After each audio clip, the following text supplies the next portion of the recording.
excluding the cover ada 16 slide. Okay. Excluding the cover ini dan ini mungkin adalah dalam 14 slide. Okay. But this is actually not sufficient to us. There are detailed explanations for each topic ataupun detailed explanation. It requires detailed explanation for each subtopic, for each slides. Yeah, that's the reason why I've asked you to find a main reference ataupun the recommended text following suggestion from your lesson plan. Okay, so you cannot depend only on this. Now let's look into the chapter objective. Okay, for your information, this handout is actually given by the resource person. Ini bukan design by saya. Okay, so I'm also taking times to study this handout because they are not prepared by me. Ini handouts prepared by the resource person from Puncak Alam. So, kita pun baca dan study that content of this handout. Okay, so I hope when I gave you earlier itu mungkin adalah you pergi tengok-tengok sekejap, baca sekejap, and then get some idea what you want to find out, what you needed, what explanation you needed from the main reference. So we started with the first second slide. The first slide is the introductions of this risk management. So what is the chapter objective? Look at that. Understand the concept of risk and risk management. Okay, we often we have learned and we often heard low risk, low return, high risk, high return, but it is far more than just that. Okay, itu baru superficial itu. So concept of risk here, it entails a greater explanation for you in this chapter. So the first objective of this chapter is to understand what is the concept of risk and risk management. Okay, and then explain the risk management process. Know the benefits of risk management. So ada 3 objectives. So we go with the first part of this main part of this chapter, which is concept of risk. Let's read here. Okay. Risk is described as a situation where there is uncertainty. Look at the word I highlighted here, uncertainty. About what? About the outcome of an event that will prevent us from achieve our desired objective. Now, kalau ada friend yang, by your classmate wanted to join, let me know. Unmute and let me know, right? Because when I set up the link for our Google Meet, I am using my personal account. So I'm not sure di mana itu yang mau bagi you as the co-host to help me. Because dia punya setting tadi very few for me to appoint any one of you to become the co-host. Okay, jadi for that reason ada yang mungkin mau masuk tapi tidak dapat masuk. But I've already given ample time kan tadi itu sampai 2.15, 2.20, almost 2.20 sudah. Alright, so if there is a friend masuk, mau kena taling dulu sebab lambat masuk, baru boleh masuk. Okay, so please let me know. Now, risk, a situation where there is uncertainty. About what? Uncertainty tentang apa? Tentang outcome or an event that will prevent us from achieving our desired objectives. So this is something about uncertainty. So when we talk about uncertainty, do you know what's going to happen in the future? Nobody know what's going to happen in the future unless you are God. Tapi nobody. So uncertainty is basically something that we are unsure. We do not know what happened in the future. Okay, especially when something goes wrong, kita tidak boleh predict itu. Itulah risk. Okay, when we set risk itu something, if something goes wrong in the future, we cannot predict. That is what we call as uncertainty. Okay, so that uncertainty, because of that uncertainty, what does it say there? It prevents us from reaching to our goals. Okay, so we can take a very simple examples here. For example, kita punya business, we aim to earn a profit lah. Okay, bagi example ini dulu. So for example, kita punya business ini, we aim to earn profit. Tapi there is a risk.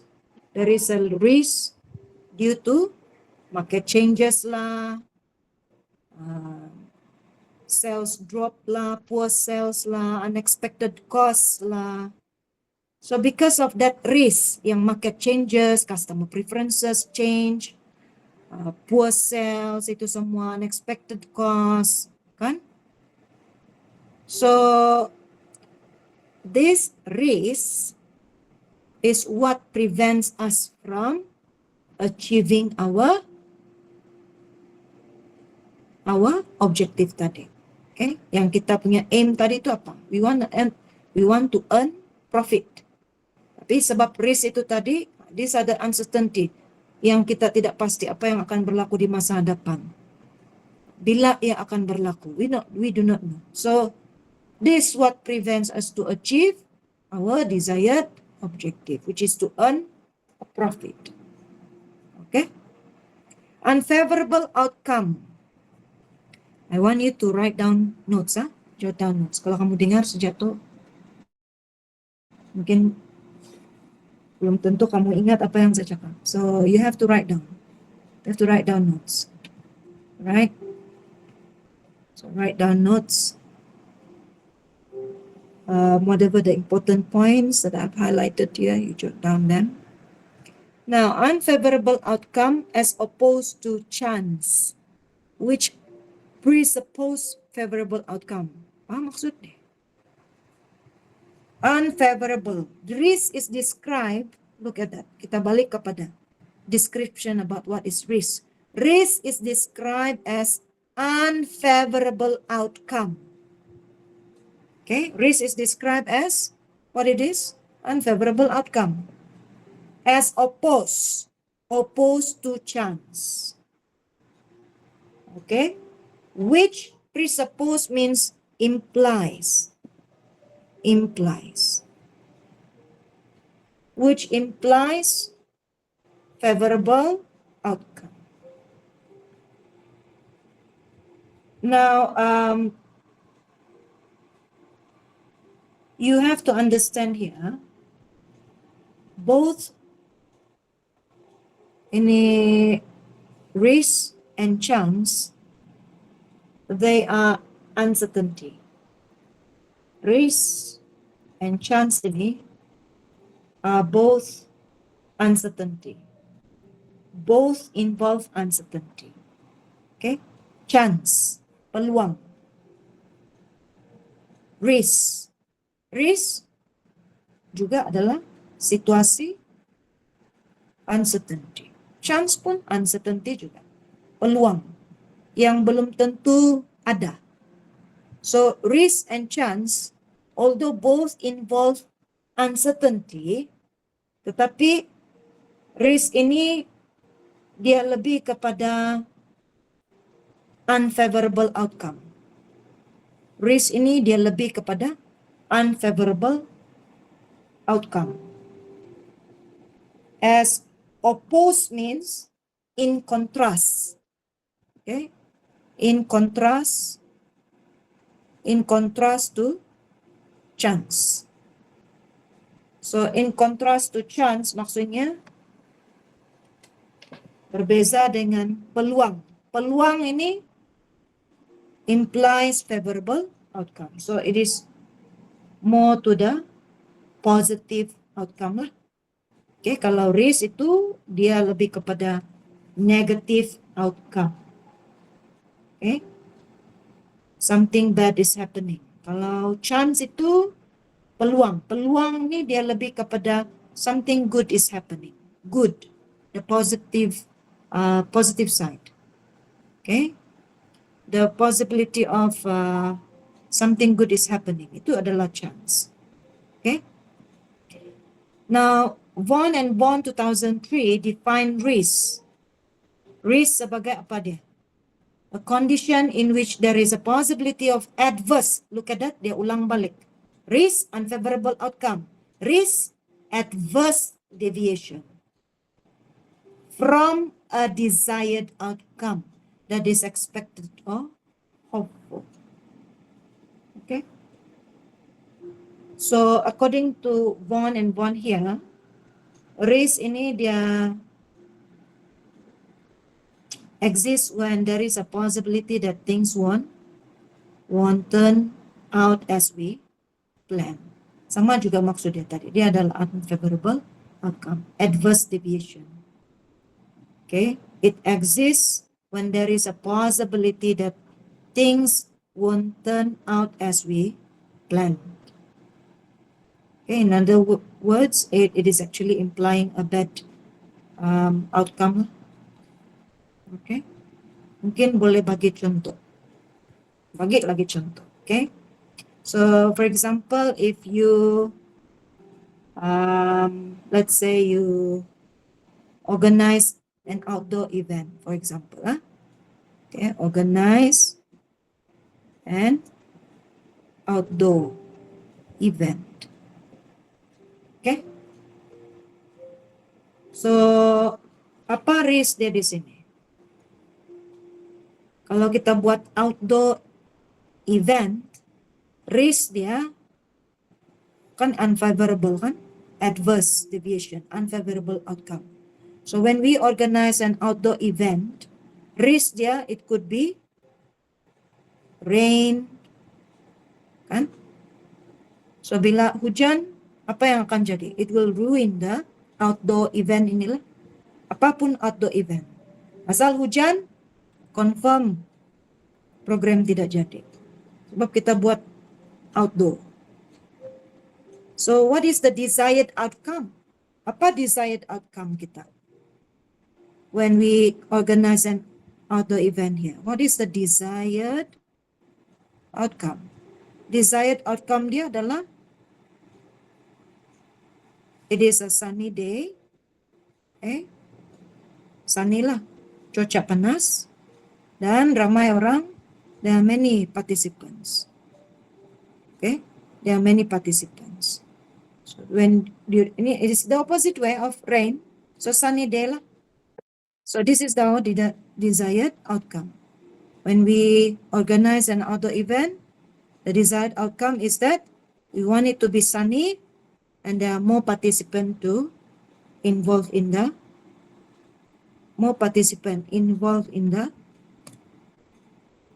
event. Okay, so the chance. What about the chance? Kan kita sebut chance tadi kan? So chance ya apa? Apa chance dia di sini? What is the chance? Coba satu orang. Kita sebut risk, kita sebut desired outcome. What about chance? Chance dia untuk outdoor event. Chances, apa yang ada? the weather is good lah. Okay, chances dia adalah weather is perfect, and then you get many people to participate, more than you expected. Itu chance ya. Peluang dia apa? Okay, chance itu adalah opposite of risk kan tadi. Chance is the opposite of risk, unfavorable. So chance ini implies favorable outcome. So chance dia di sini dalam situasi ini dia adalah the weather is good and that you get more people to participate in the event. Okay, are you following? Boleh paham? Itu baru Yes, simple Dok. explanation. Okay. Boleh ya? So kalau let's say kalau dalam finance macam mana pula? Okay, kalau dalam finance, okay, we talk about investment lah. We talk about investment. Let's say kita ambil satu contoh. So ada investor buy mungkin stock from Maybank. Investor buy stock from Maybank, for example.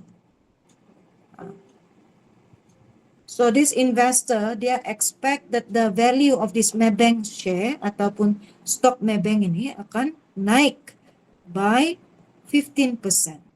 Dia akan naik, will rise by 15%. Something that is good lah. Okay? So if the value of the share increases, it will attract more income, more profit to that stock. So investor buys stock from Maybank, and this investor believes that the value will increase by 15% within a year, for example. This is based on economic forecast lah, okay, of the year. So, however, what happened? Now we are talking about risk. Okay, ini dia punya desired objective. Okay, desired objective that he expect the value of this Maybank stock rise by 15% within this year. Okay, however, what is the risk? What risk affecting to stock performance? However, due to political, could be like this, due to political changes kah, ataupun instability kah. Okay, mentang-mentang sekarang ni politik kan banyak bising pasal and politik. Okay, so political instability apa berlaku, ataupun could be the regulatory changes. So the bank sector dia mungkin will be affected. It will be affected. If there is a political changes, of course the bank sector will be affected. If there is a regulatory changes, the bank sector will be affected. Kan kita cakap tadi Maybank. So what happened? Instead of stock price increases by 15%, dia drop pula by 10%. So the desired outcome tadi apa dia? 15% gain. So what is the risk here? Risk dia tadi saya mention political changes, political instability. Okay? Market volatility, semua itulah yang affecting price of the share. So this actually causes losses instead of rising to 15%, instead of you obtaining 15% gain. Okay, because of the risk tadi, it leads to unfavorable outcome, which is the adverse deviation. Guna semua terms ni, adverse deviation. The adverse deviation adalah 10% loss lah. Boleh faham ke? Faham? Faham? Saya tidak nampak Paham, Madam. Madam. Okay. Ada yang apa ini? Masuk ke tadi? Oke. Like I said, saya tidak boleh terus tengok. Sekarang ini saya punya view adalah you punya paparan sekarang nih. Right? Now let's move on. Concept of risk. Okay? Let's read here. Risk is the likelihood of losses. Sudah kita study tadi kan? It's the likelihood of losses resulting from events such as changes in market prices. I've already shown you example tadi. Investor dia beli, okay, buy share from Maybank. What happened because of the market volatility, regulatory changes, because of the political instability, semua itu tadi, okay, market risk. So it resulted losses, okay, losses to the stock. So instead of obtaining profit, dia jadi losses. Okay. So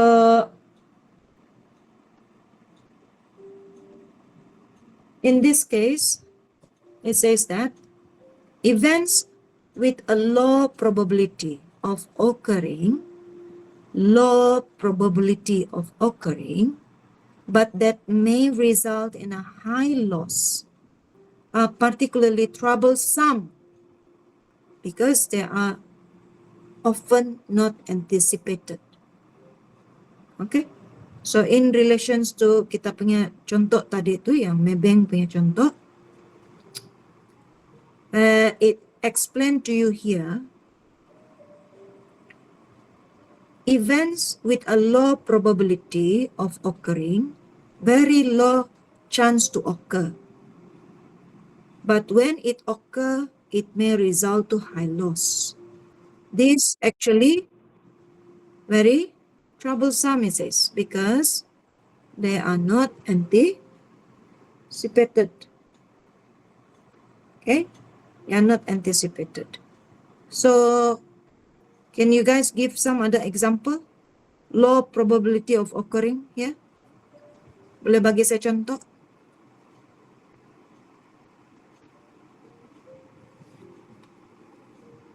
Give me example. What are types of event that is seldom to happen? Low probability, bukan zero probability ya, bukan tidak expected langsung. Dia low probability. Okay. Chances it to happen very low. But when it happen, it can cause big losses. So can you all give example dulu di sini? What can you think about? Yang jarang terjadi, okay, dalam tempo beberapa tahun itu, tapi tiba-tiba dia berlaku dan it leads to big losses. What is that? Kalau low probability ini bukan bermaksud yang tidak pernah berlaku. Contoh mungkin pandemic COVID itu belum pernah terjadi kan? Belum pernah terjadi dulu. Natural disaster, madam, doktor. Material? Natural disaster. Yeah. Natural disaster yang baru-baru ini di Russia. Do you guys know what happened to sana Russia? Tsunami baru-baru. Kan? Tsunami. Jadi, okay, itu in a case of country mungkin yang jarang-jarang terjadi. Maksud dia di sini pernah terjadi dulu, tapi sudah sekian lama. Pernah terjadi dulu, tapi sudah sekian lama. Dan kalau La Russia itu mungkin dulu dulu tahun 1968 contoh. Pernah ada tsunami. Lepas itu lama sudah tiada. Mungkin terjadi pun kalau daripada tahun 1968 dia terjadi pun pada tahun um, 1990 contoh. Lepas itu lama sudah baru ini kali ada. Itu contoh low probability. Sangat jarang, very rare events ataupun sangat low chances untuk terjadi. Dalam tempo beberapa tahun baru berapa kali sejak dia berlaku. Itu low probability. But when it happens, bila tsunami itu berlaku, contoh natural disaster tadi kan your friend give, it leads to a big losses. That's why it says that troublesome. When it happens, it result a high loss, and they are particularly troublesome because they are often not anticipated. Mungkin kenapa tidak anticipated? After that many years, kita punya government pun ataupun government di negara itu mungkin dia yang sudah evolve, dia sudah macam-macam prevention, technology advancement they've already developed in order to mitigate such event to happen. Sebab tu dia lama baru berlaku. Jadi something that is not often anticipated, because when it happened, government pun dia akan introduce to new technology, new strategy, how to mitigate that, how to prevent that to happen again. Begitu. Okay. So another example yang kita boleh ambil adalah selain daripada natural disaster, kalau natural disaster dia bergantung kepada country. Dia kalau country yang kerap ada ini natural disaster, dia bukan lagi low probability. Dia boleh sudah jadi high probability. Okay, depends on that country. Kalau that country memang pun kali-kali tsunami, kali-kali earthquake, kali-kali contoh landslide. So itu bukan lagi low probability, it depends. Right? But another examples that we can give here, low probability. Can you all hear me? Sebab hujan sudah di tempat saya. Can you all hear? Can, Madam. Doktor. Yes, madam. Okay, thank you. Financial crisis. Financial crisis yang 2008 punya. Kita cakap 2008 Sebab financial crisis ni dia yang sebelum itu dia berlaku pada krisis yang pertama itu dia berlaku pada 1997. Kemudian ada 2008. Kemudian kita ada global lagi. Financial crisis.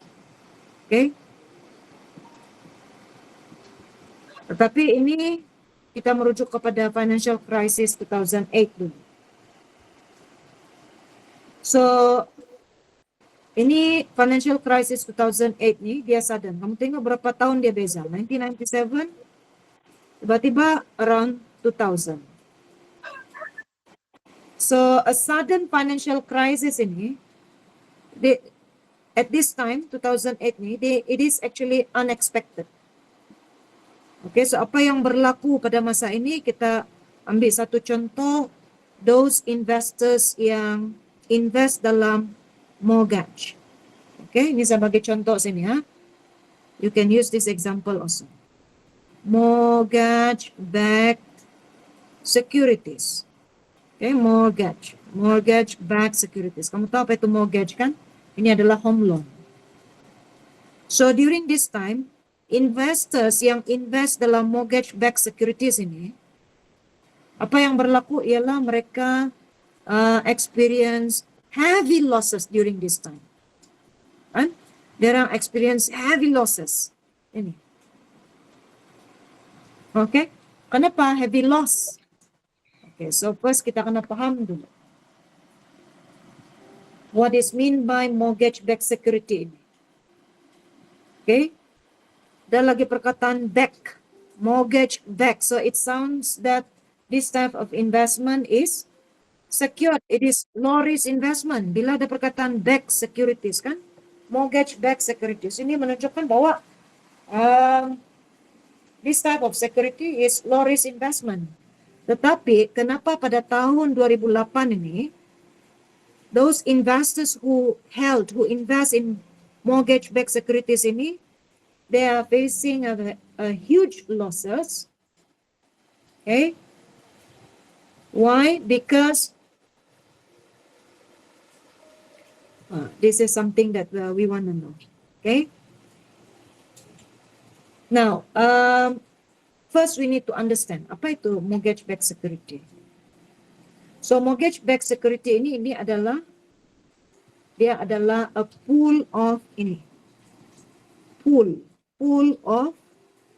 this is actually referring to investment product that pool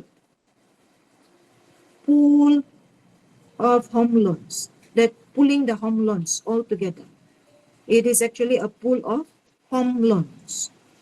Mortgage-backed securities ini sebenarnya dia adalah pooled of home loans. Maksudnya home loans yang bukan 1-2 saja. Home loans yang banyak. And then they bundle it all together. Selepas itu apa yang dia buat? Apa yang bank buat? Home loan-nya you applied from bank, isn't it? Home loan, mortgage. Okay, mortgage ini you apply with the bank, you apply with the financial institution. So what they did is that, okay, during this time, sebelum ini 2008, ini before 2008, home loan atau property is seen as most profitable lah. Okay, and then at that time, investor expected that the price of that housing at that time will rise. Okay, housing prices will rise.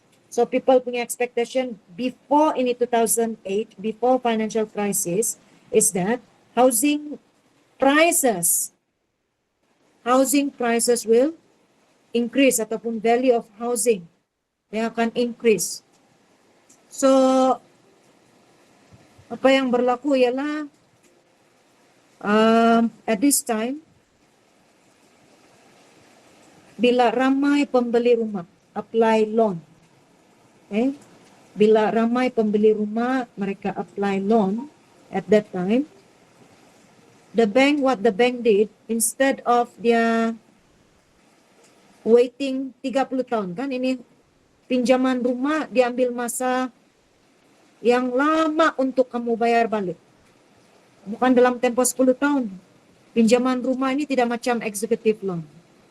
Dia adalah loan rumah yang mengambil masa panjang sampai pension. So 30 tahun for example. Untuk bank collect itu payment. So what bank did is that, okay, instead of waiting for 30 years for example to collect monthly payments from the borrower, so bank ini dia buat? Dia kasih bundle itu all that mortgages loan itu into a pool. Mana maksud dia di sini, dia semua itu loan pada masa itu, housing loan itu, they group together, the bank group it together, the bank group the loan together into a package which is known as MBS, mortgage-backed security. Okay? Itu home loan, ha? So they group it together, they group the loan all together at once as a pool loan, and this is termed as mortgage-backed security. Okay? So mortgage-backed security. So kalaulah ada 1,000 orang yang apply home loan pada masa itu, dan harga satu pinjaman itu contoh, dan pinjaman rumah itu value dia mungkin dalam 300 ribu ringgit satu buah rumah. Kalau ada 1,000 orang buat rumah, adalah 300 million, 300 juta. Ya, 1.000 orang. Apply for home loan. Oke, kalau satu rumah, contohlah satu rumah cost them 300,000. Kalau ada 1.000 borrowers ini yang apply home loan, so dia punya total pool loan ada berapa? 300 juta. Oke, 300 juta. So, apa yang bank buat? Tadi, macam yang saya mention tadi, dia gather all these loans, they group it together into one package known as MBS. So, MBS inilah yang dia jual kepada investor. Okay? So, siapa yang bayar investor ini? Macam mana investor dapat pulangan daripada investment MBS ini? Macam mana dia dapat pulangan? Dia dapat pulangan apabila borrower bayar kepada bank. So, maksudnya when the borrower yang 1.000 owner ni tadi, dia pay monthly to the bank, dia orang bayar secara bulanan kepada bank. So, bank itu dia bayar investor tadi daripada monthly payment by the homeowner tadi, yang borrower ini. Okay. So, apa berlaku?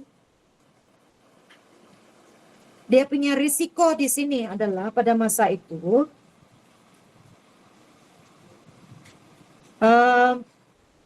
bila financial crisis 2008 itu, apa yang berlaku? Borrower ini dia default. That is the risk. Default. So, homeowner dia, borrower ini ataupun homeowner ini, dia sudah stop paying. Stop paying to the bank because time itu sudah financial crisis 2008. Dan apa yang berlaku kepada investor? Kalau borrower tidak bayar home loan itu dengan bank, apa berlaku kepada investor? Investor dia lose money. Okay? So, apalagi time ini, bank ini pun dia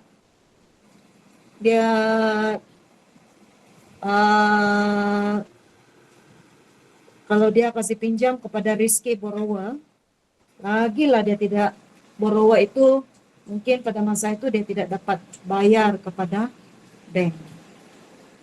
Risky. Kalau borrower punya background pun very risky at that time, so mereka lagilah tidak dapat bayar itu loan, dan itu akan affect kepada investor. Okay? Are you following this example? Apa yang berlaku? Ini contoh selain daripada yang natural disaster tadi. Okay,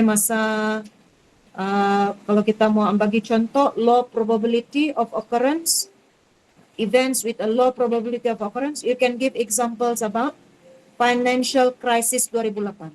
Dia tidak boleh financial crisis 1997 sebab before that belum pernah lagi terjadi. It's the first time happen in Malaysia. First time. So itu bukan lagi low probability. Itu belum pernah terjadi. Low probability setelah dia terjadi dan setelah sekian lama, it happens again. So that would be the financial crisis 2008. So apa yang berlaku dalam tahun ini? Okay. It resulted huge losses kepada mortgage-backed security investor. Macam mana boleh terjadi? Because of that, the inability of that borrower to repay the home loan during this crisis, which led to losses of income for the investor. Okay? Investor, dia lose money at this. Are you following? Boleh paham? Boleh paham? Ya, Boleh. dokter. Boleh dokter. Good, ah. So, apa itu MBS tadi? Coba kasih tahu saya dulu apa itu MBS. Mortgage backed security, madam. Oke, apa itu mortgage backed security? Dari mana datang itu mortgage backed security itu? Dari Mana datang? pool of home loans. Okay. Ini ya, pool of home loans. So ini adalah bank punya inisiatif sebenarnya. Bank ataupun financial institution punya inisiatif. Sebab instead of waiting 30 years satu orang nih daripada borrower 1.000 nih kan. Instead of waiting 30 years baru boleh collect itu monthly payments. So what did the bank do? Dia kasih pool all together the loan. Okay. It pool all the loans, they group it together into a package. Package dia itu adalah MBS. Okay. Dia gather all the loan ataupun dia group all the loans, all the home loans itu into a package. That's why we call it as pool of home loans. Okay, into a package which is known as MBS. So itu adalah strategi sebenarnya. Tapi yang terjadi sebaliknya sebab selepas bank ataupun financial institution dia issue MBS ini kepada investor, apa yang berlaku masa 2008 ini tiada yang jangka. Okay? Apa yang berlaku, jadi itu menyebabkan investor tadi itu dia huge loss of money. Okay? Huge loss of money. Bila borrower tidak dapat bayar. Ini kalau 1-2 orang saja mungkin tidak masalah. Kalau time global financial crisis itu, ramai borrower tidak dapat bayar hutang rumah. So inilah yang berlaku, yang mana investor pada masa itu dia experience heavy losses. Okay. So mortgage-backed security itu sebenarnya dia provide steady income. Kalau bukan sebab financial crisis 2008 pada masa ini, sebenarnya dia provide is actually a very good investment because it provides steady income. Okay, because itu homeowner ataupun borrower ini pun dia bayar secara tetap kepada bank. So yang monthly payments of this homeowner ini adalah cash flow kepada investor tadi itu. Itu adalah cash flow kepada investor. Right, and also when we talk about mortgage-backed security kan ini adalah pool. Bila dia pool, ini maksudnya diversification. You have learned kan what is diversification? So diversification ini sebenarnya it helps to lower the risk of one loan defaulting. Okay. It lowers the risk of one loan defaulting. Kalau satu loan default, another loan itu dia akan cover. Tapi apa yang berlaku pada masa financial crisis ini, bukan satu orang saja yang defaulting, ramai defaulting. Okay? So kalau bukan sebab financial crisis itu sebenarnya it's a very good investment because it provides diversification sebenarnya. Okay? Because it lowers the risk tadi. Lowers the risk of one loan defaulting. Okay? And then also it provides better returns lah. Mortgage-backed securities ini provides better return daripada you simpan duit dalam bank. So it's actually one good investment sebenarnya. Tetapi like we said, low probability of occurring. Okay, when it happens, dia bagi huge impact of losses. Now, put another way, risk is the probable variability of returns, probability of returns, probability variable of returns. Okay? So what does it means here? If let's say kalau you punya investment itu, okay, kalau you punya investment itu dia punya returns vary. Ini ya variables of returns. If your investment itu dia provide vary investment returns vary all the time. If your investment returns vary all the time, for example, this time dia bagi you 20% return. Other times dia bagi you 15% returns. The following times tiba-tiba dia bagi kamu, because of that uncertainty kan, risk itu, dia bagi kamu return 10%. Wah, dari 20 pergi 15 pergi 10.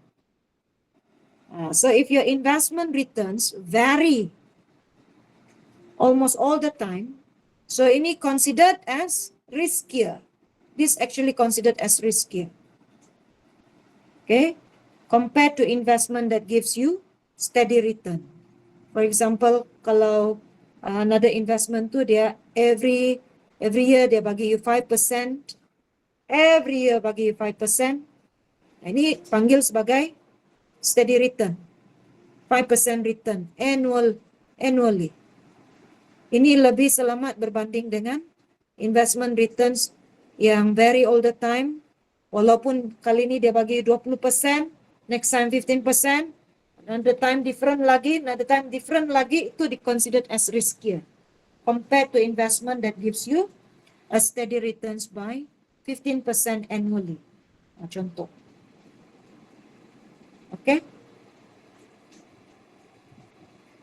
So, risk ini dia refers to uncertain events. Okay?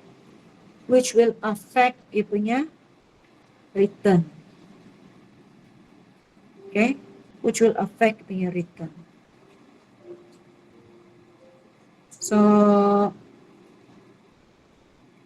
if it is in an investment, it is something unavoidable lah.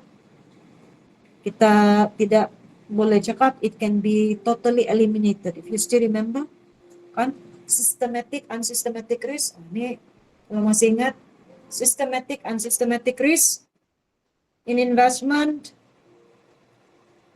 risk itu is unavoidable. It cannot be eliminated. Okay, risk. It cannot be eliminated. Because it is tied to the uncertainty of returns juga. Right? Now let's look at this table here. What does it mean by potential size of loss or probability of loss? Okay. I hope you write down something earlier. Jangan kamu dengar saja, because kalau ini masuk dalam final test, kalau tidak boleh jawab, bye-bye gaman lah. Potential size of loss. Look at that.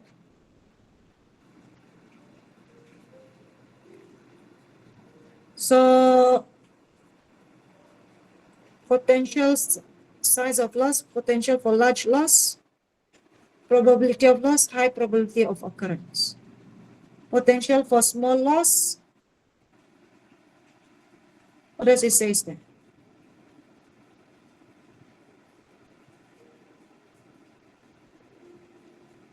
Low probability of occurrence.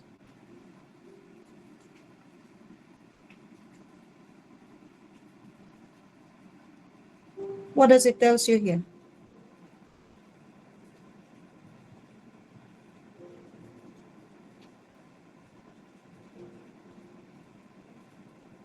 Can anyone give apa?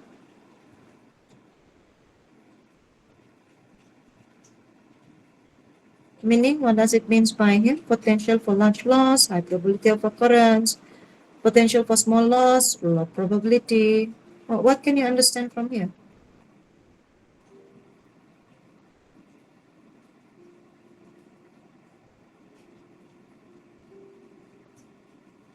What can you understand from here?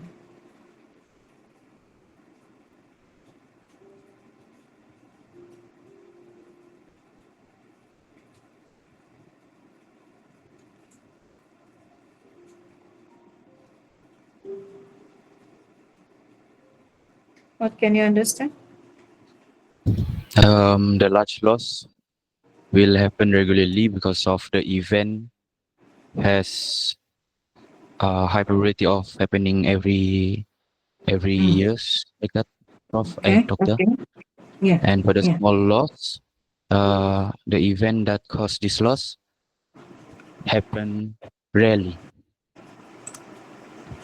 Yeah. Okay. So the higher the chance it to occur, the higher the chance that the event, the higher the chance of that risk to occur, the higher will be the losses. The low chance for it to occur, small potential for losses. Perhaps another example? Another example?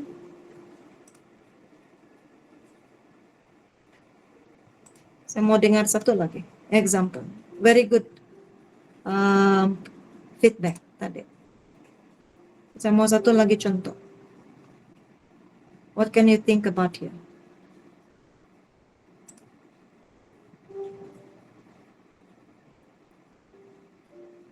What does it tells you? Perhaps female tadi only those male kan?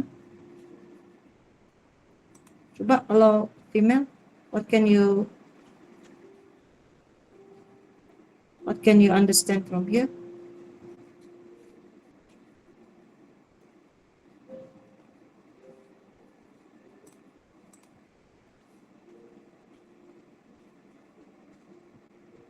From the female?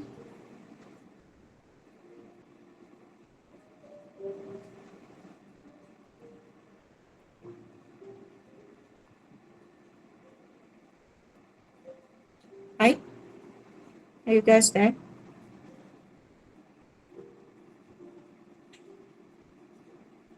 I want example. Oke, sudah itu tadi, tapi saya mau example. Macam mana dia bila dia potential for large loss, probability of loss, dia high probability of occurrence, potential of for small loss, low probability of occurrence. Bila ini boleh apa situasi ini? Oh, what is the situation here?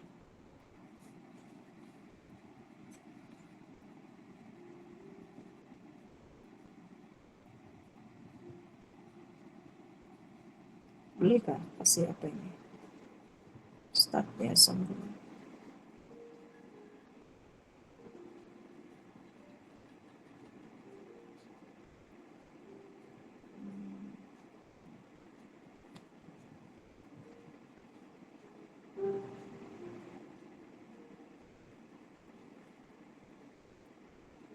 I want to undo so that I can write something there. Maybe I can coba notes. Share note. Are you able to see my notes here? Kamu boleh nampak nggak saya punya notes? Boleh, Yes, Madam. Doctor. Sebab saya mau tulis-tulis. Earlier saya tidak boleh itu write something there. So I want to write something because I want to explain here. Yang dalam table itu tadi. Okay. So dia punya, kamu tengok kamu punya slide. It says that kalau dia potential macam ni kan, potential for large large loss, dia ini high probability of occurrence. So, apa contoh dia di sini? For example, ini potential for large loss plus high probability of occurrence. So, ini kita boleh bagi example. Contohnya, investing in a new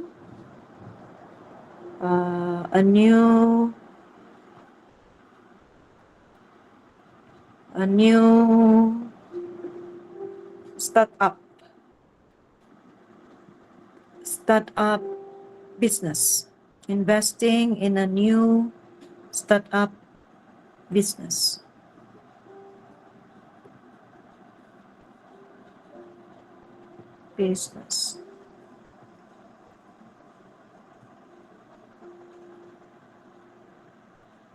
Okay.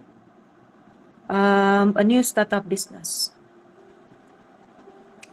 So, kita tahu kalau new startup business ini, startup business kan, we invest in a new startup business, whatever business lah. Yang penting baru saja you wanna invest, whatever the businesses lah. Okay, yang baru. Maksud dari sini yang baru. So, if you bisnes yang baru ni, masalah dia ialah kalau if you have you learn ENT kan, so if you have weak business model, weak business model, what happen is that there is a good chance that the business will fail. Okay, chances dia apa? Dia punya probability, high probability. Dia punya probability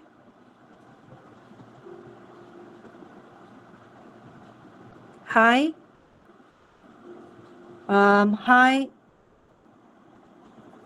chance for the business to fail.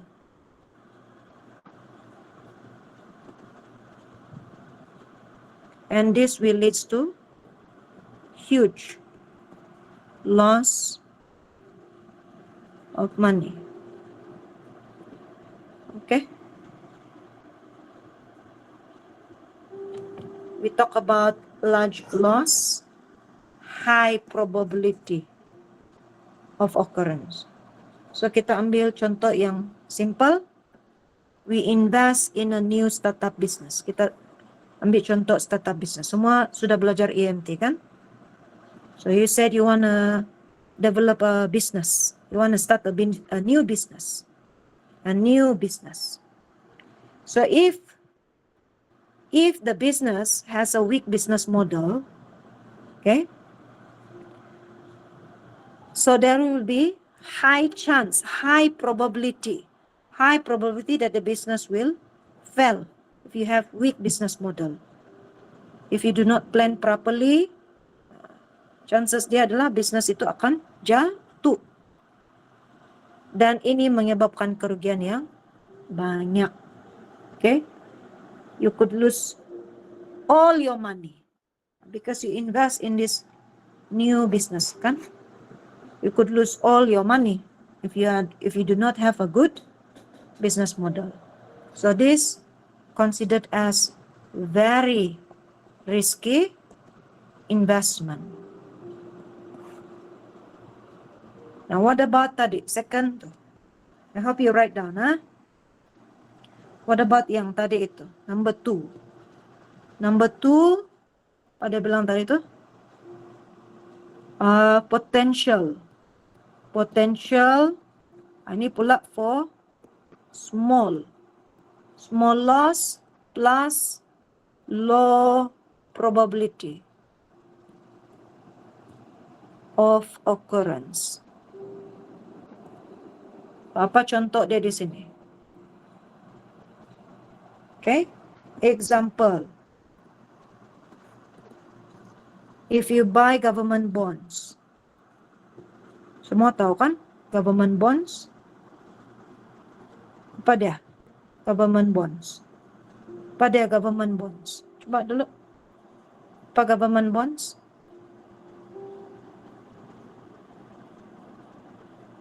Apa contoh government bonds? Part 5 sudah ini. Apa contoh government bonds? Bisa saya contoh? MGS. Okay. Ataupun treasury bills. Right? So, if you buy government bonds, if you invest in government bonds, okay, government bonds ini dia considered government bonds. They are considered safer. Government bond is considered as a safe investment. It's very safe. Very safe investment. So the chance, okay, we are talking about probability. Kenapa low? Probability. Low. Low chance. Low chance of losses. Why? Because there is a low chance for the government not paying back lah.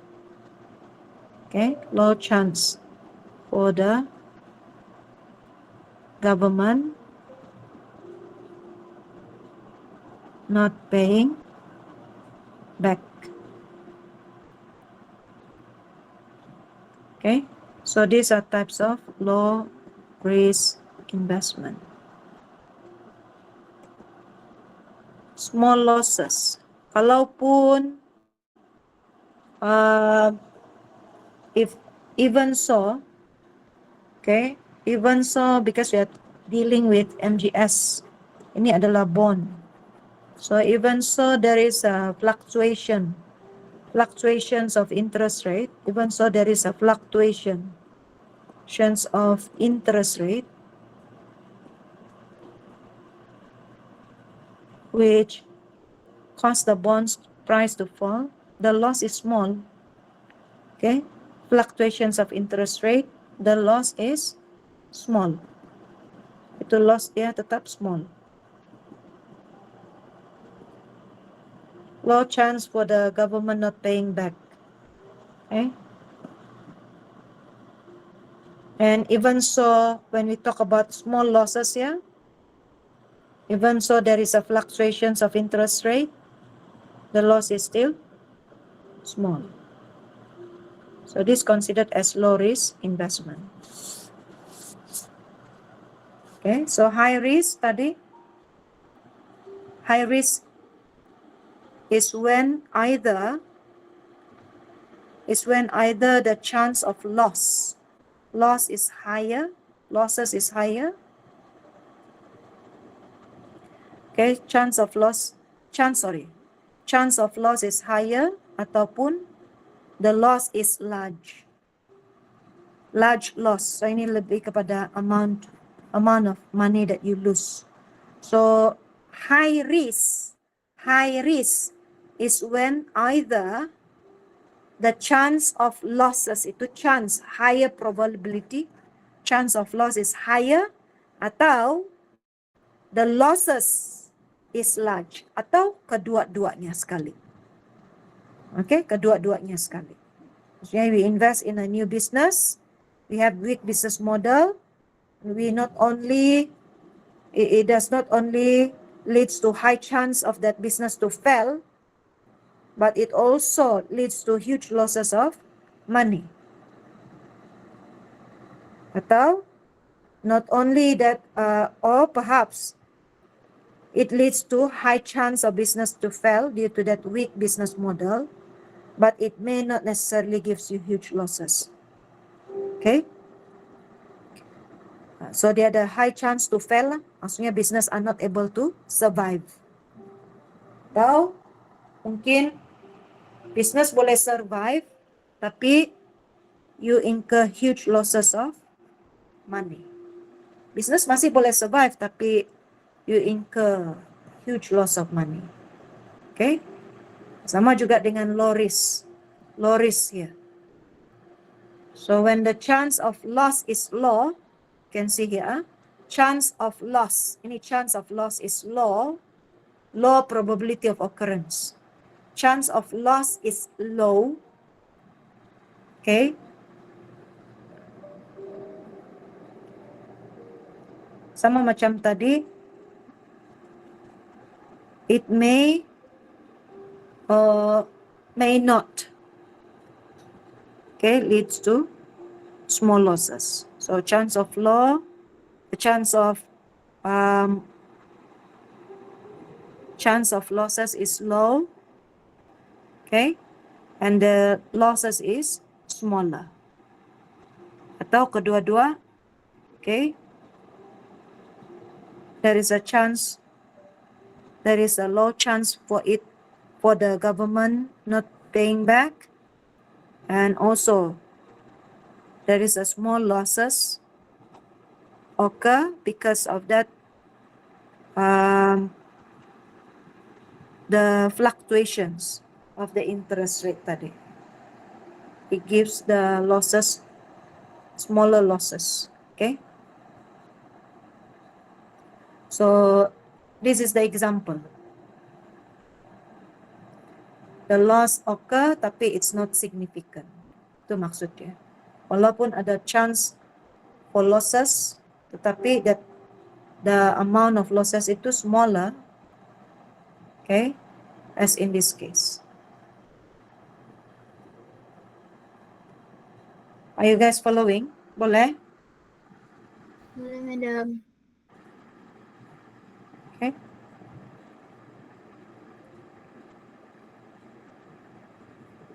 So that would be the example lah.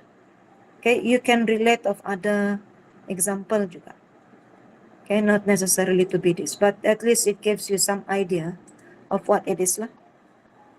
Okay, let's move on. Risk in the financial industry. So you can see the types of risk: financial, business, operational. Okay, so financial risk ada market, credit, liquidity risk. Business, these are category of business risk. Managerial, it can be in a form of managerial, strategy. Operational, this involve people, process, system. So these are the types of risks. Okay, let's look at some of them. We started with the first one. Dalam slide ini dia mula dengan business risk, because financial risk tu you tahu lah what is market, what is credit, what is liquidity risk already. Okay. So kalau market risk, what is market risk? Coba saya tanya dulu, market risk itu apa?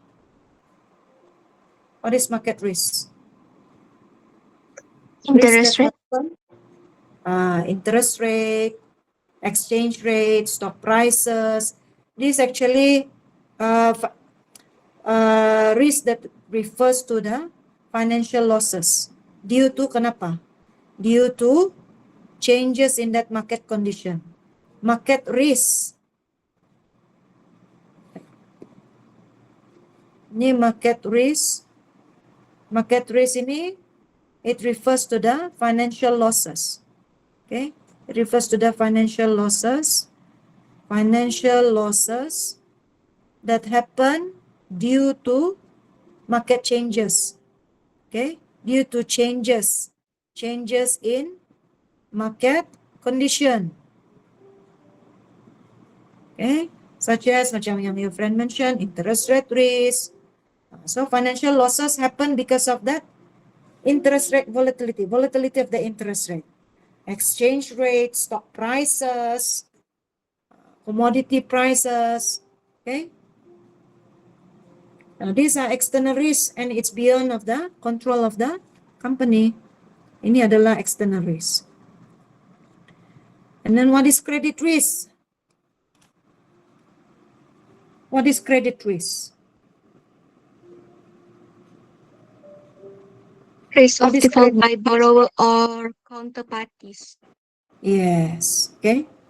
So credit risk is actually, credit risk ini adalah the possibility ataupun the inability of the borrower to repay the loan. Borrower, issuer, okay? Ataupun kalau dalam futures market itu adalah known as counterparty. Itu the counterparty, we known it is under the futures market. Alright. So when commonly we know credit kan, credit risk. So it's actually risk that refers to the default by the borrower, issuer, whereby these parties they fail to make payments on time ataupun not paying at all. Okay, what about liquidity? Liquidity risk. You still remember what is it? What is liquidity risk?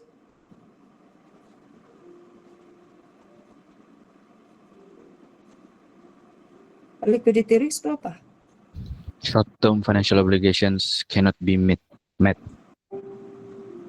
Okay, short-term financial obligation. Ini dalam if you take FIN 420, FIN 242 dulu, itu apa itu liquidity risk.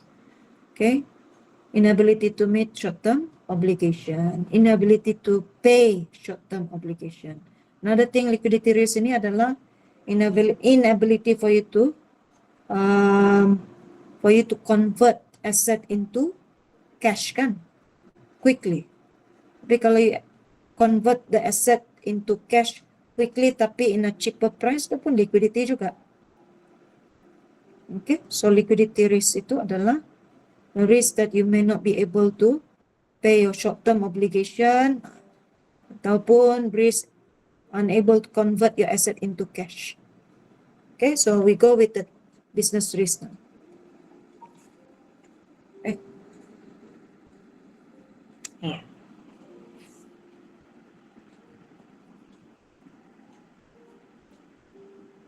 Okay, business risk. So what is business risk? Business risk, if you look there, is a potential loss. Potential loss yang ini because of apa?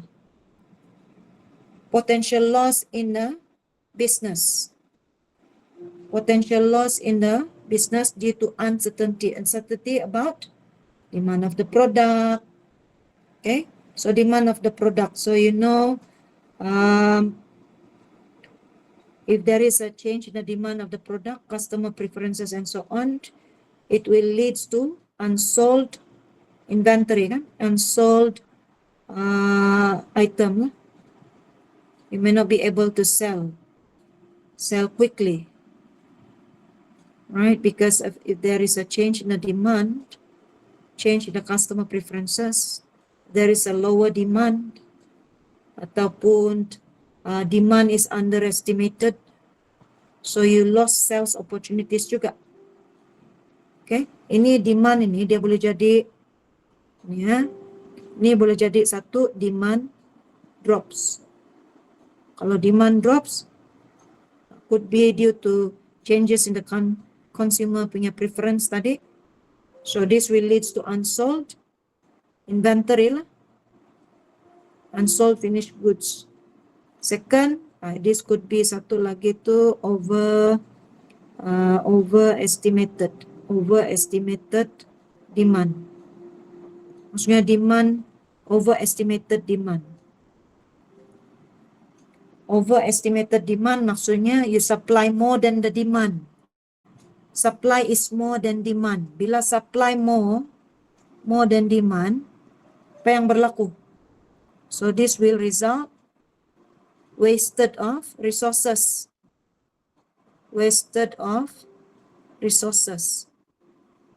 Satu lagi, underestimate demand. Okay, underestimated demand. So bila underestimated demand maksudnya demand more than supply. So apa yang berlaku demand more than supply?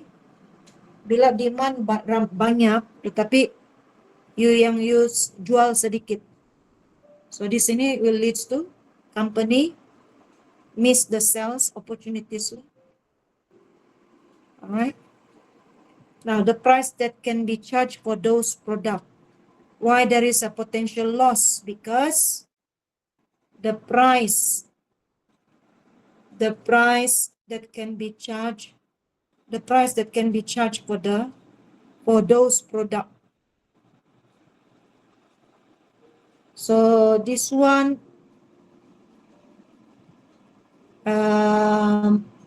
we need to be careful lah. Okay, if there is a change in the price that you charge for that particular product, this will affect you punya profit margin. So if you have to sell it lower, okay, so this will reduce the profit. Kalau itu price dia tidak berubah tetapi cost tetap higher, then your price you did not adjust, ini pun boleh leads to potential losses. Okay, so the price should be charged properly, okay, to cater your cost and your profit. The cost of producing and delivery the products. Cost of producing and delivery the products. What does it mean here? We are talking about business risk. So what does it mean by cost of producing and delivering the product? So this is something to do with when we talk about delivering the products, this could involve shipping costs. So kalau shipping costs kita higher, which this could lead to higher cost of delivering the products. Okay, if the shipping cost is higher, so this would lead to higher cost for the delivering products. Right. So arises due to uncertainty arising from the nature of business that relates to factors affecting the product market. Arises. So business risk ini, the risk arises due to uncertainty arising from the nature of the business that relates factors affecting the product in the market. Okay, factors affecting the product in the market. So what are the factors affecting the product in the market? Factors affecting the product in the market. This could be, tadi saya mention, consumer preferences. Itu adalah risk lah. Consumer preferences. What else? Ada, kalau import, export lagi, exchange rate. What other factors lagi? Regulatory, something that may affect the business, no? Regulatory changes. Apalagi tadi kita mention raw material prices, nih kan? Okay, raw material prices. So these are the factors that affects the product, that leads to the risk, represent risk for the business. Okay, and then these are some of the things lah. Ataupun satu lagi, market trends. So how does a business can mitigate this type of risk? How to mitigate this risk?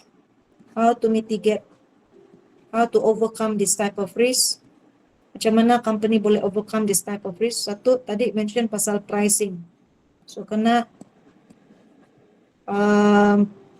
you have to have a solid pricing strategies. You have to have an effective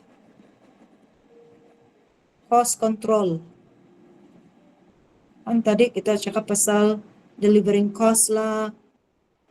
Okay, and the most importantly, you must have a good forecasting. Good forecasting. Kan kita talk about demand tadi, good forecasting and demand analysis. Good forecasting and demand analysis. So these are the things ataupun factors ataupun strategy how company can manage business risk. Right? So next one. Financial risk. Ini I've already mentioned earlier kan. So there are three main sources of financial risk. Okay, yang tadi itu mention interest rate, exchange rate, commodity prices. Okay, so financial risk resulting from internal action or failures of the organization, particularly people, process, system. Okay. And how do we mitigate risk? So how do we mitigate risk? Let's look here. A process that identify what is risk management first. Risk management. Apa ini risk management? It is a process. So what is risk management? It is a process. Okay, it's a structured process that organization use to what? To identify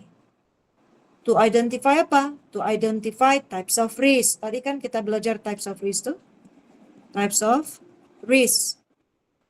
Measure apa? Apa yang kita mau measure dalam risk management nih? We want to measure how big or severe those risks. Okay? And last, provide mitigation measure means you develop strategies. Okay? Ini third one is you develop strategies to deal with those risks tadi.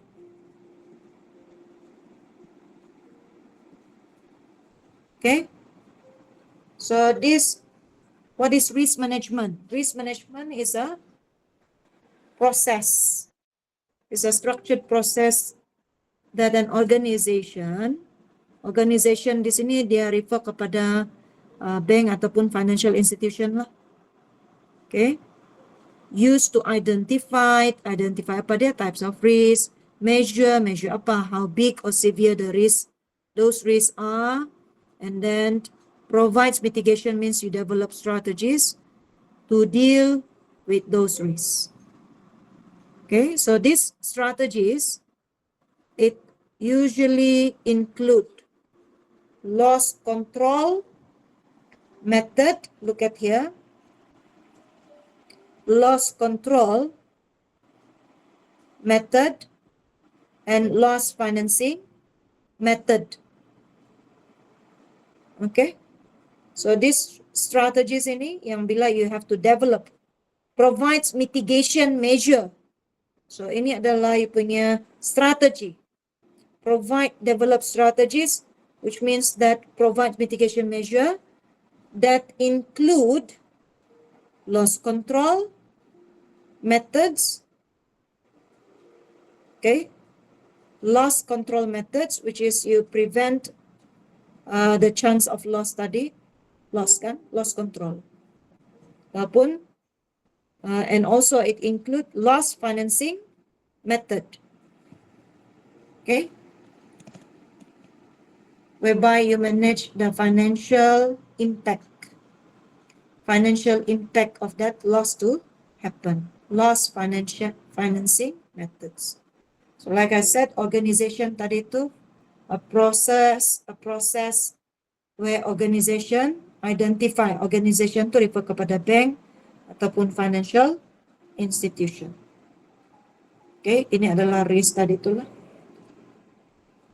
So in short, Risk management is the overall process that a financial institution follow to apa tadi? Identify the risk to which it is exposed, to quantify those risks, which is to measure, and to understand and control the nature of risk it faces. Okay, so here you provide mitigation measure, which include loss control method and loss financing method.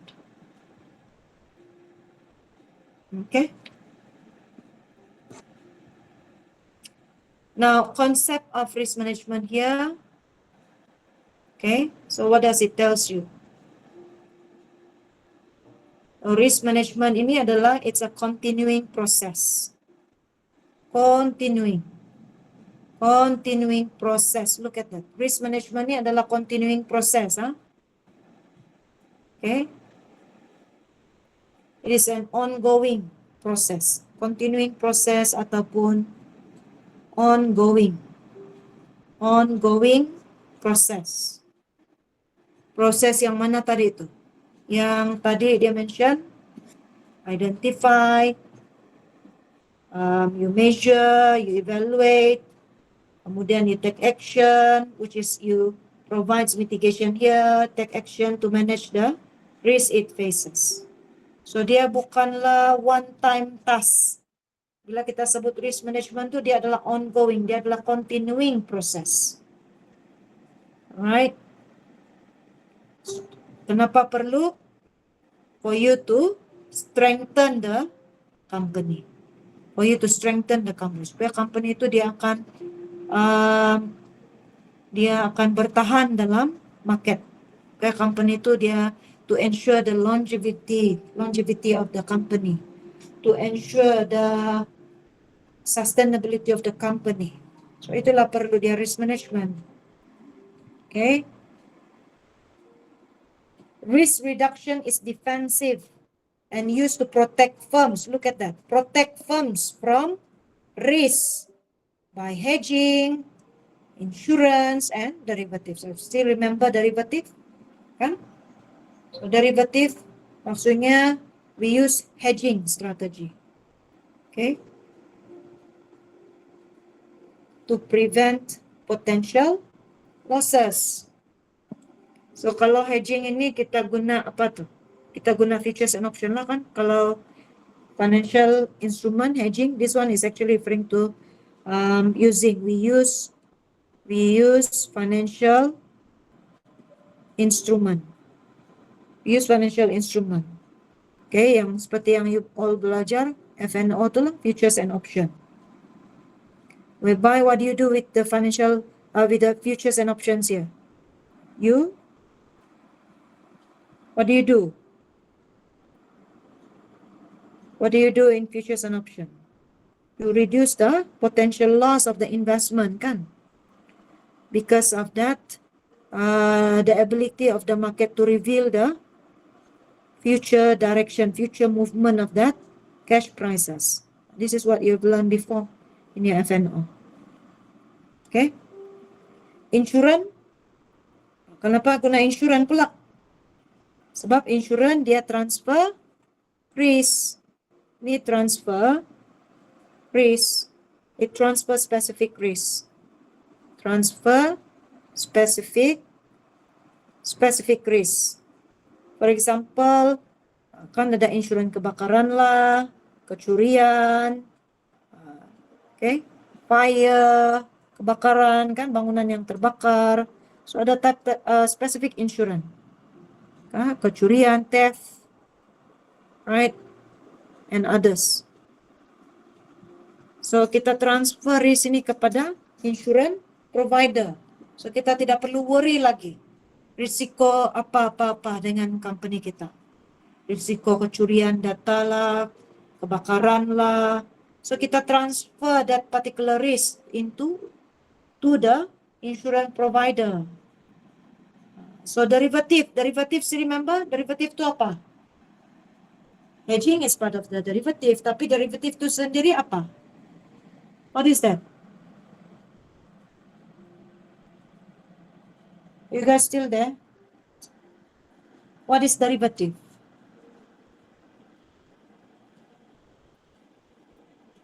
Underlying asset. Underlying asset. Derivative is a contract. Still remember? Derivative is a contract. What do you do in derivative market? What do you do in futures and option market? You trade contracts. Tapi you cannot trade contracts on its own. You have to trade together with its underlying asset. Okay? So if you are trading, like for example, equity futures, so you cannot trade just the contract. You cannot trade together with the physical asset, the underlying asset, which is the physical share. Kalau you trade contract FCPO, semua sudah ambil futures option kan? FCPO, crude palm oil futures. You cannot just trade contract. Kamu kena trade together dengan dia punya kelapa sawit. So contract ini used to manage our financial risk exposure. By participating in the trading of contracts itu dia reduce kita punya financial risk exposure. Reduce kita punya financial risk exposure. Okay, so these are tools that helps to protect a firm from uncertainty ataupun unforeseen events. Okay, hedging tadi itu, if the prices or the volatility of the prices, the volatility of the interest rate, kan kita belajar hedging kan dalam futures, insurance, okay, the uncertainty of fire, theft, and so on. Okay, kita boleh transfer that risk to the insurance provider. Derivatives, okay, when we enter into the contract, we secure the price. We agree to the price. So whatever happens to the demand and supply ataupun price volatility, we are still able to trade to that price we desired. Although there is a market volatility and so on, which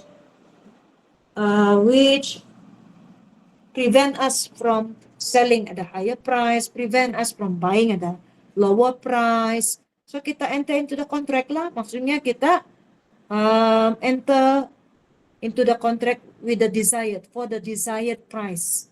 So walaupun berlaku apa-apa masa depan, volatility ke apakah, so we are still able to trade at the desired price. Sebab kita sudah enter into the contract.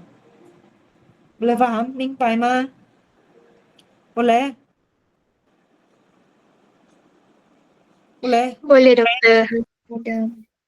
Jangan kamu tidur, jam 4 semua tidak lama nih. Risk management is about, okay, risk reduction relates to utilizing financial products to hedge against risk. So this is what I mentioned earlier. Risk reduction relates to utilize financial product to hedge against risk. Okay, so you know what are the financial product? Dalam futures, okay, especially futures and option lah. Okay, and then risk management is about how firm actively select the type and level of risk that is appropriate for them to assume. Risk management is a strategy that should be part of the corporate culture and strategy. Okay, so risk management, if you still remember, kita ada risk averse, kita ada risk averse, risk taker. So not everybody has the same type of risk appetite. Okay, so by applying risk management, we be able to assume the type of risk, and we be able to prepare ourselves, and we be able to cater the risk level. Okay, the risk level in that organization. Right, and then risk, it says that should be part of corporate culture and strategy. So it should be aligned. Maksudnya it should be aligned with the corporate strategy. Okay, corporate strategy. Okay.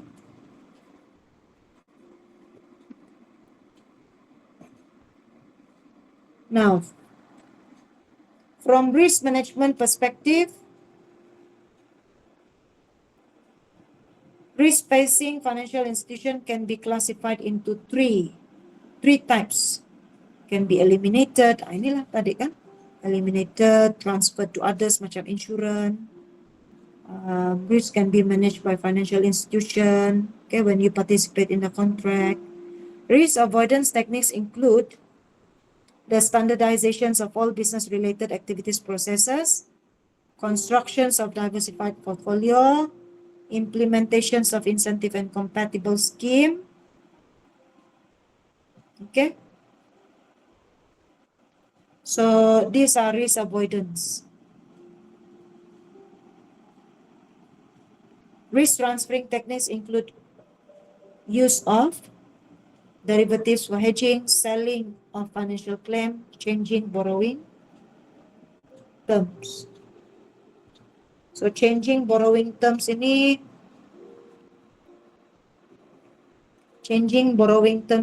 is whereby borrowing terms and condition you change.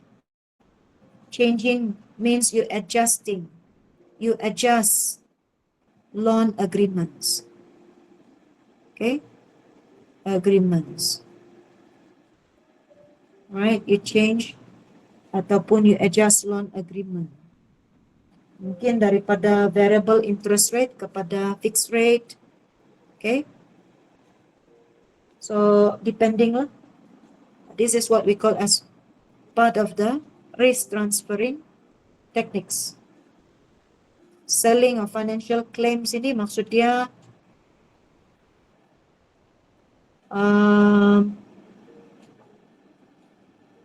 selling financial claims, sell financial claims, you transfer, risk transferring. We are still at the risk transferring here. So sell of financial claims, this way we transfer credit ataupun liquidity risk kepada another third party.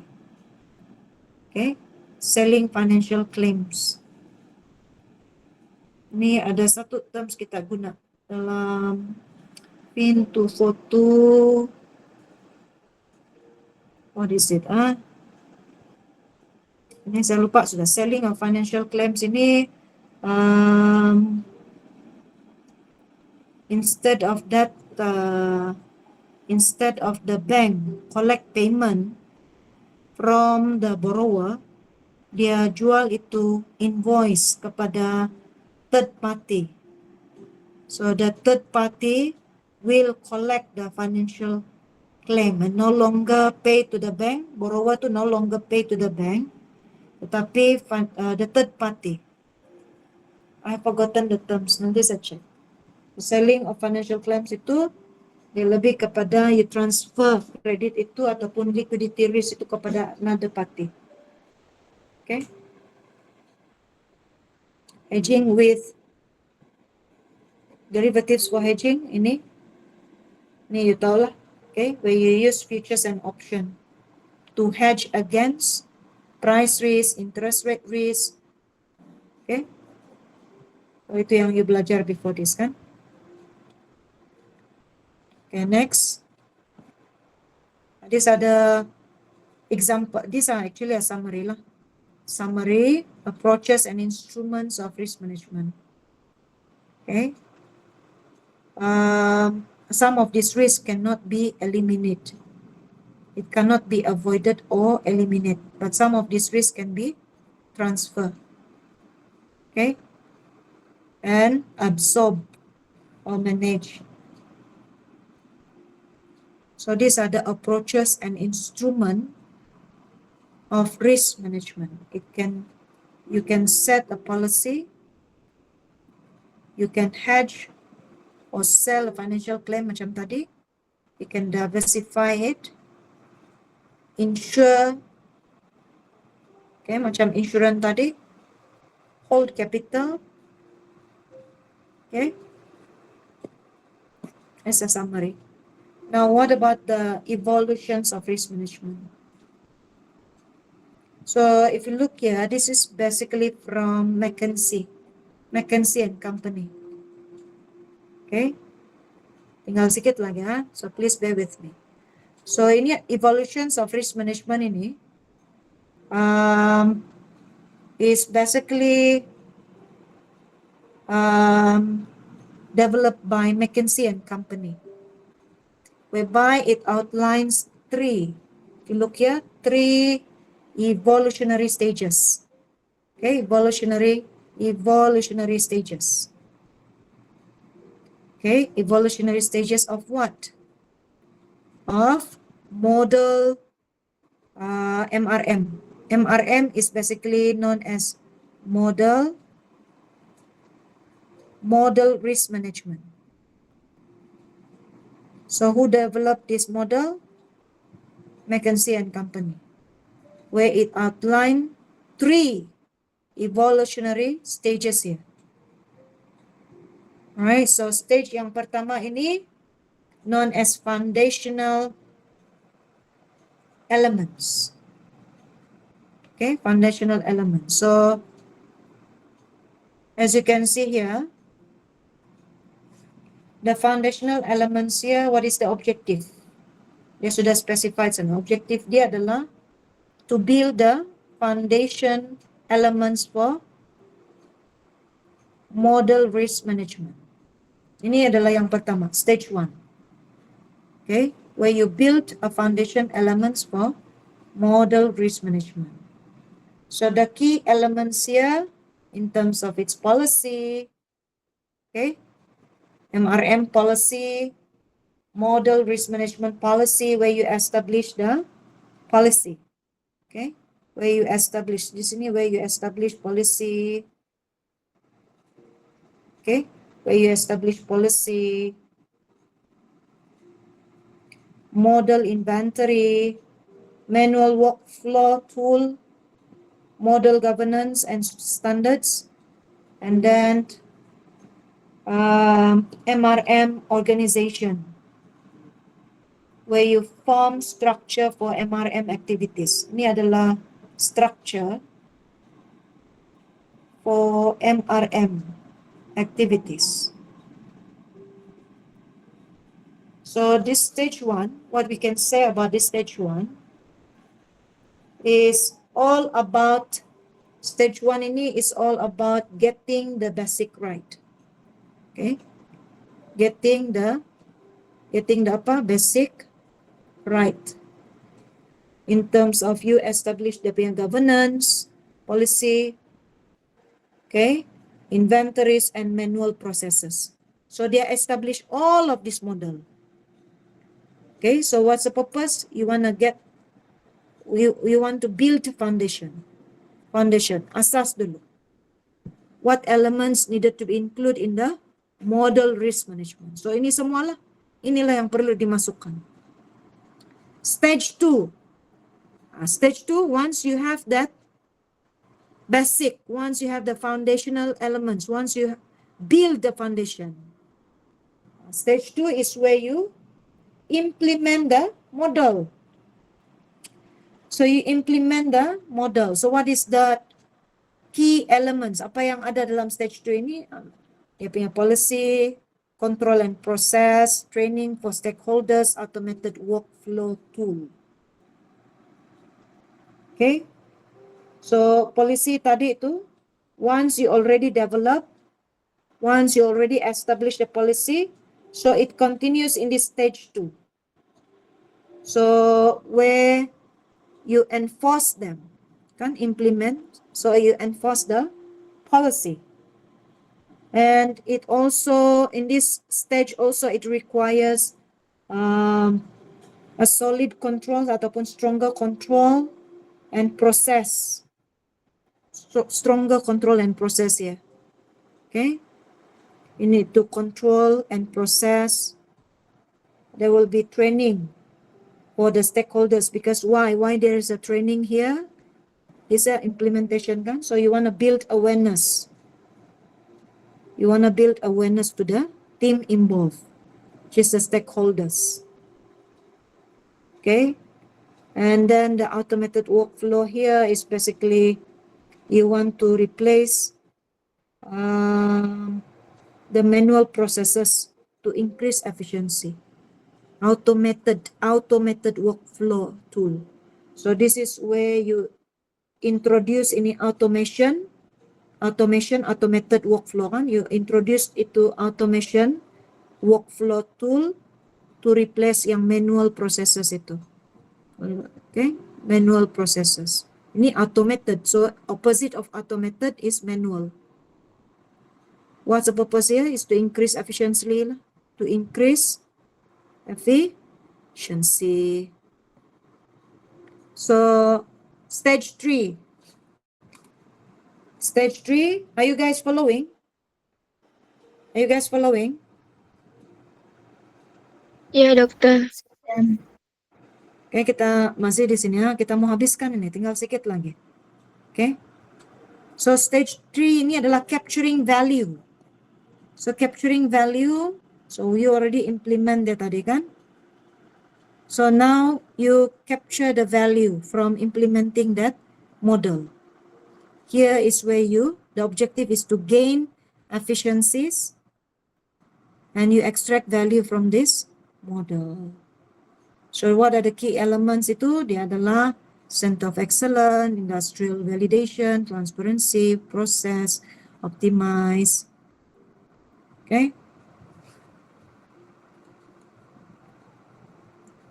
So stage 3 ini dia about capturing value is about where you focus on the efficiency, transparency, okay? Where you focus on the efficiency, transparency, okay? And all right, resource management, resource optimization, and resource optimization.